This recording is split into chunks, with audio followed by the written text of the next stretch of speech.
Yes, we have different levels of killing. I'm sure you're not surprised to hear that, Em. We have intimate killing and we have non-intimate killing. Intimate killing is when you deliver the death blow with your hand. Non-intimate killing is when you participate in the demise of a target, the neutralizing of a target, by executing your portion of the job. So the government sends you to kill people. The government sends all of us, in a way, to kill people. We just have different, it's like an assembly line. Nobody does it all. Some people put on the bolt and some people put on the tire. And I didn't mean to make this a personal attack on you. I'm saying that like when I think about, let's say the army, and I have great respect for people who serve our country. And it is a method of our government sending often, poor kids who they've promised a college education, sending people to do the dirty work of a government that also isn't always transparent about why they're sending us places. Do you see your role as kind of an extension of that bureaucratic killing machine? Dishonesty. Yeah, yes, sorry. Absolutely. And no, you don't have, I love this conversation right now because that is a very real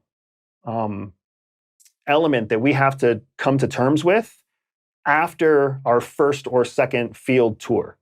After you've been in the field for about 2 years, you start to see through the smoke screen and you start to see what's really happening, right? And what's really happening is you were promised an opportunity and then you were brought into this very bureaucratic organization where you signed a lot of promises that are legally binding. And now all of a sudden you have to go, fight for a cause that you don't believe in.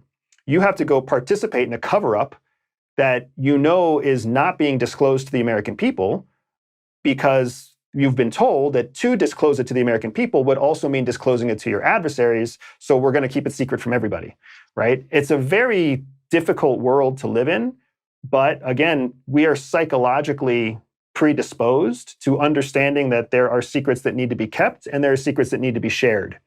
So it's not an easy lifestyle. That's why many people who have made it 15, 20 years in the agency, they come out psychologically flawed for the rest of their life. They can't recover, right? I mean, we now have a larger understanding of what happens to soldiers. And I think that this is true even if you feel that it is a just cause.